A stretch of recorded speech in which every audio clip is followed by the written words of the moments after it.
ఈనాటి 10th class మండల లెవెల్లో ఫస్ట్ వచ్చినటువంటి విద్యార్థి Praveena. It's a great achievement. We never expect that the school got a top in our mandal. కానీ ముందుగా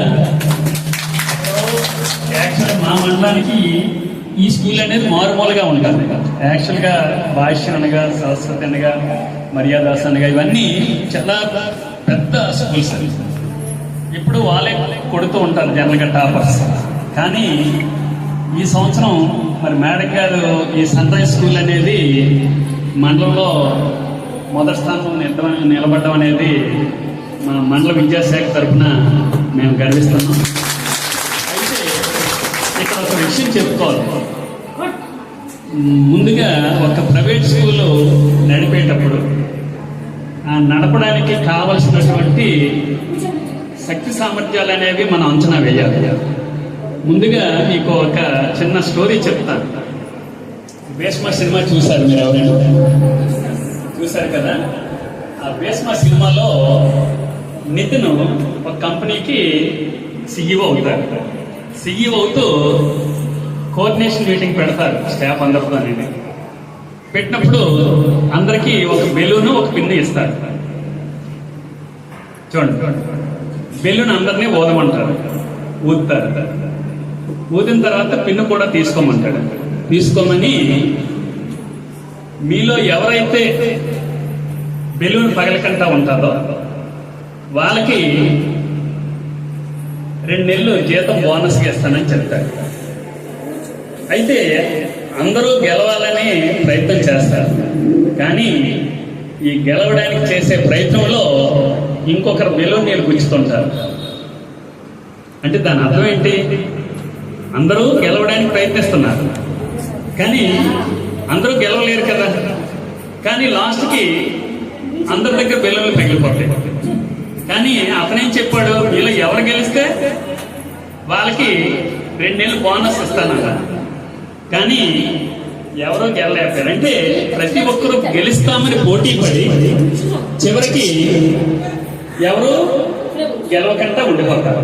కానీ ఈ స్కూల్లో మరి మేడం గారు, మధుబాల మేడం గారు స్టాఫ్కి మరి ఏం మాయ చేశారో, ఏం మొత్తం మంది చల్లారో ప్రతి ఒక్కరూ వాళ్ళకి వాళ్ళు పోటీ పడి ఈరోజు మండలంలో మీ స్కూల్ని, అంటే మండల లెవెల్లో ఒక స్కూలు ఒక సంవత్సరం రెపరెపలాడిందంటే ఇంచుమించు ఆ స్కూల్ తాలూకా ప్రజల తాలూకా దృష్టి అంతా ఆ స్కూల్ వైపే ఉంటారు.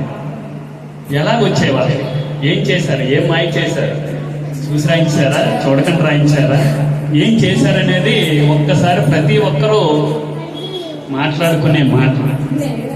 అని చేత ముందుగా మధుబాల మేడం గారికి, అలాగే ఓం ప్రకాష్ గారికి, ముఖ్యంగా టీచర్స్ అందరికీ మా మండల విద్యాశాఖ తరఫున మీ తాలూకా డెడికేషన్,